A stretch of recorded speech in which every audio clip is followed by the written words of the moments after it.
hingga video ini dipublikasikan, fokus publik masih tertuju pada isu penyakit menular yang disebabkan oleh virus corona jenis baru, yakni COVID-19 atau COVID-19. Pandemi yang telah mengglobal ini telah menciptakan dampak negatif yang multidimensional di berbagai negara termasuk Indonesia.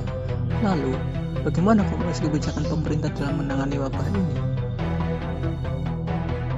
Terdapat 5 hal yang perlu diperhatikan ketika mengkomunikasikan kebijakan pemerintah terhadap publik. Dan bagaimana analisisnya? Mari kita lihat salah satu video yang menunjukkan komunikasi kebijakan pemerintah di publik.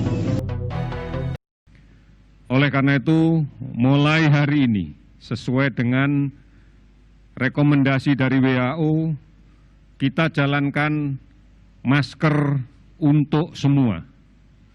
Semua harus menggunakan masker. Komunikasi kebijakan terkait dengan penggunaan masker yang disampaikan oleh juru bicara pemerintah dalam penanganan COVID-19 tadi telah memenuhi 5 hal. Yang pertama adalah terkait dengan memilih media yang tepat untuk mengirim pesan. Jelas pemerintah sudah menggunakan media massa via konferensi pers sehingga bisa ditayangkan oleh televisi dan setiap masyarakat bisa mengetahui pesan yang dia sampaikan.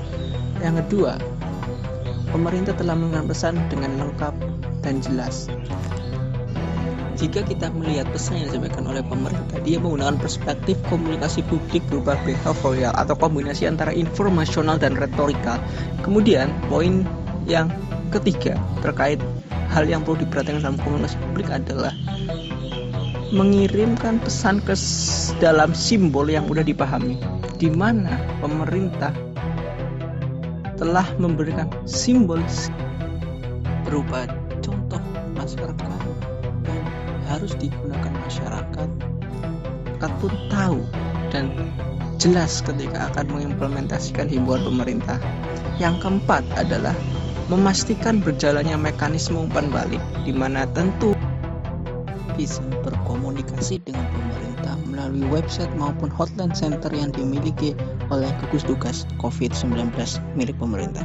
Dan yang terakhir, yang ternyata tidak dilakukan oleh pemerintah adalah pemerintah tidak memberikan informasi yang akurat untuk menghindari rumor, di mana sebelumnya pemerintah telah melarang penggunaan masker karena tidak efektif menanggulangi virus.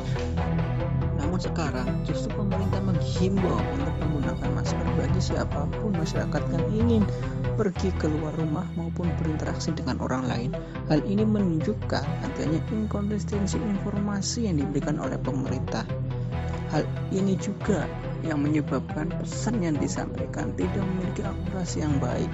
Oleh karena itu diperlukan ketegasan informasi atau paling tidak dijelaskan bahwa himbauan ini memiliki interval waktu dan bergantung terhadap riset-riset yang ada sehingga bisa berubah kapanpun. Sehingga secara keseluruhan komunikasi kebijakan yang dilakukan oleh pemerintah dalam mengatasi wabah COVID-19 ini sudah cukup baik, namun masih terdapat hal yang perlu diperbaiki, yaitu terkait dengan akurasi informasi yang disampaikan kepada publik. Terima kasih atas perhatian rekan-rekan. Salam sehat, salam work from home.